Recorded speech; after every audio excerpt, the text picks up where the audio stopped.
Today I want to talk about practicing abstinence.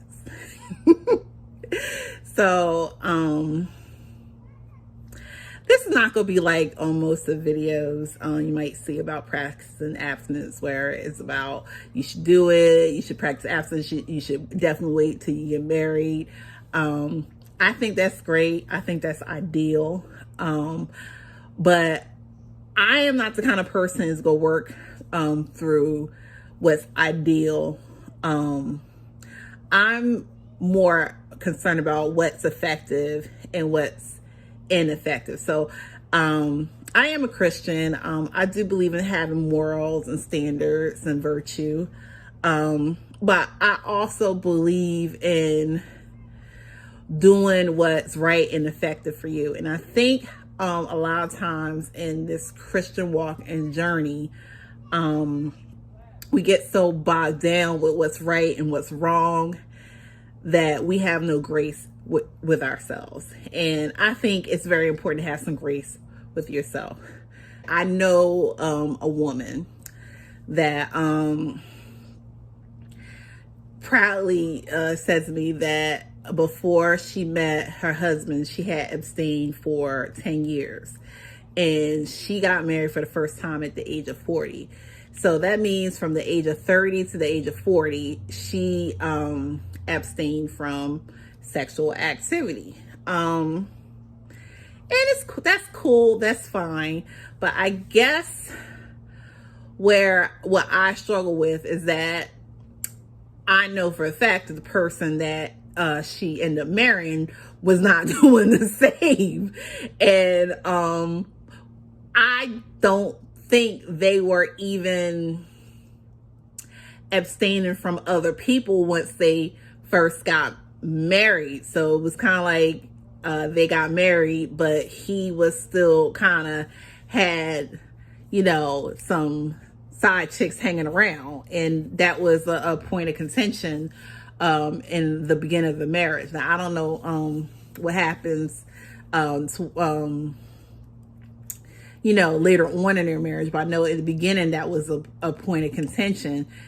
And I think for me, the lesson I got from that is that while it's good to abstain,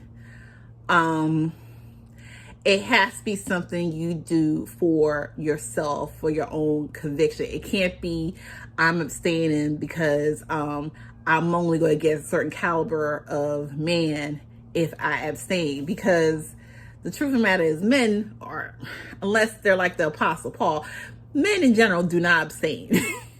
I don't care if it's the president, I don't care if it's the preacher, I don't care if it's the postal worker. They need to have that release, and they can be assholes and irritable when they don't. So and I think the whole abstinence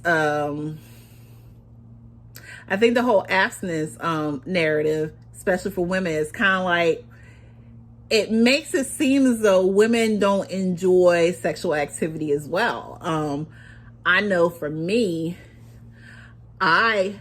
when I have engaged in it, I really enjoy myself. And the thing is, my philosophy right now is that I refuse to engage in any type of sexual activity unless I know I'm going to enjoy it. So if I'm in a situation with a man where I know that we have a connection, we have chemistry, we have a great friendship, we're vulnerable with each other, we have great intimacy, and I'm talking about intimacy as a friendship, not sexual intimacy, but like we're very close.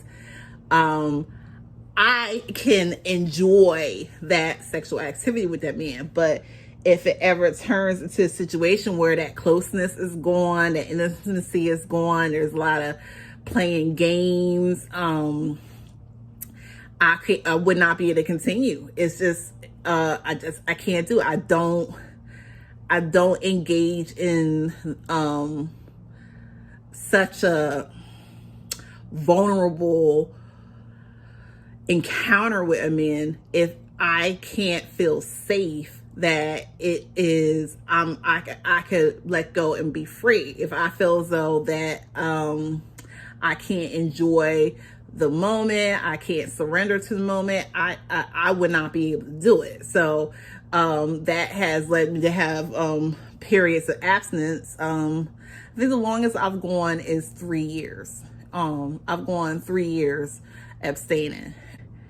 I was dating a gentleman, and I felt safe to the point that there was so much like connectedness and closeness and intimacy between us that I felt safe and comfortable engaging in that sexual activity with the gentleman I was dating. And then when it was over, it's not a situation where he can come back and try to slip in, because I just don't feel as though we have it's not there anymore. So and I won't do it again until that is there, that closeness is there. I absolutely have to have that. And I say all this to say that's my abstinence journey. I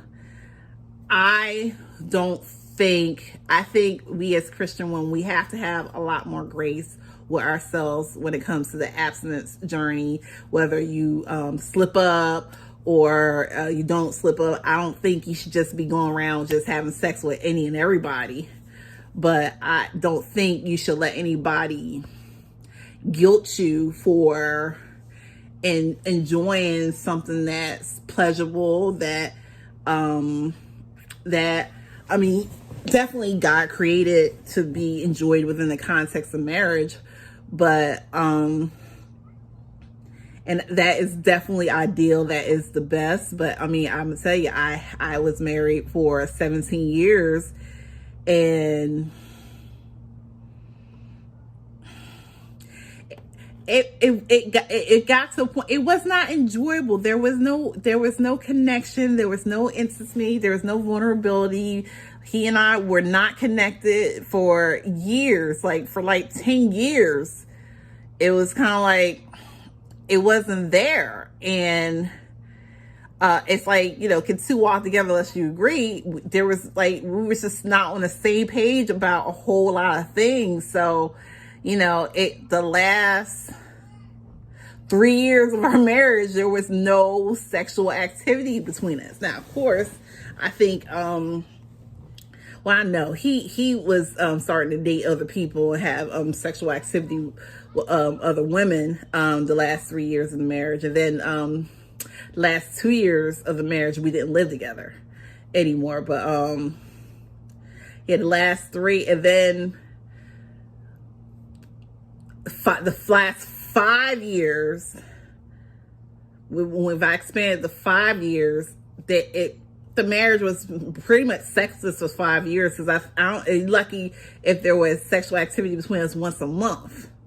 It wasn't the 5 years. I get with someone the 2 years before, and then the 3 years that I was abstaining, it was like I didn't have those experiences. Maybe having sex once a month. I remember we went from Thanksgiving to Valentine's Day. Talking about that went 10 years before. I couldn't believe it, of absence before getting married. I was like, I can't believe this man didn't want me. At this point, it was like the person married you, and you were unique, it was demoralizing. But it was demoralizing. Doing the same. You are married, right?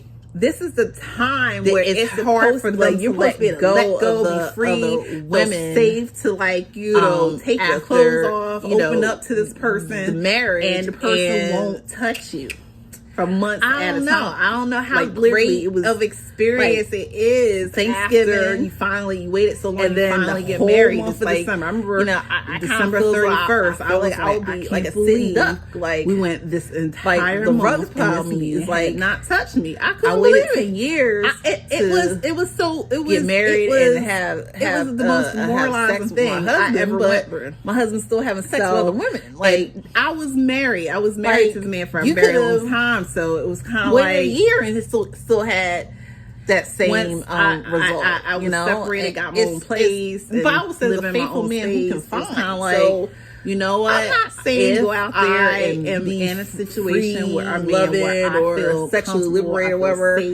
I am saying liberate yourself and live. Liberate yourself and live. I'm not saying that sexually liberate. I'm saying liberate yourself and live. Exhilarating live your feeling life. ever. And it's not liberate yourself. I and don't live. It's not regret about it. sex. It was exactly about just enjoy. 3 months ago, I was everything life it was exactly what I was looking for. It was exactly what I needed. It was like a great friendship. I learned a lot from him. I think he learned some things from me, and it did not work out. But I have a friend. She went to Africa for 2 weeks, and that's something she did to enjoy her life, liberate herself and live. And she did that with like a family member. Didn't wait around for a man to do that. That's liberate yourself and live. Had I waited before marriage and then married that man, I would have had a miserable experience with sex. And the thing is, I had he was not the first person I had sex with, and it was like, I'm actually kind of glad that I was able to enjoy sexual activity before I got married, because the person I married just it wasn't it. And I'm sitting here, I'm married, but I'm abstinent. Right now, I'm divorced. I'm abstinent. Don't get me wrong, I do practice abstinence, but I was dating someone that I was vibing with for a period of 3 months, and we had some amazing moments that I will never forget. And it was great. It was exhilarating. It was enjoyable. It was vulnerable. It was intimate. It was lovely. And I think, don't get me wrong, but I believe that's what God wanted for us to experience within the context of a marriage.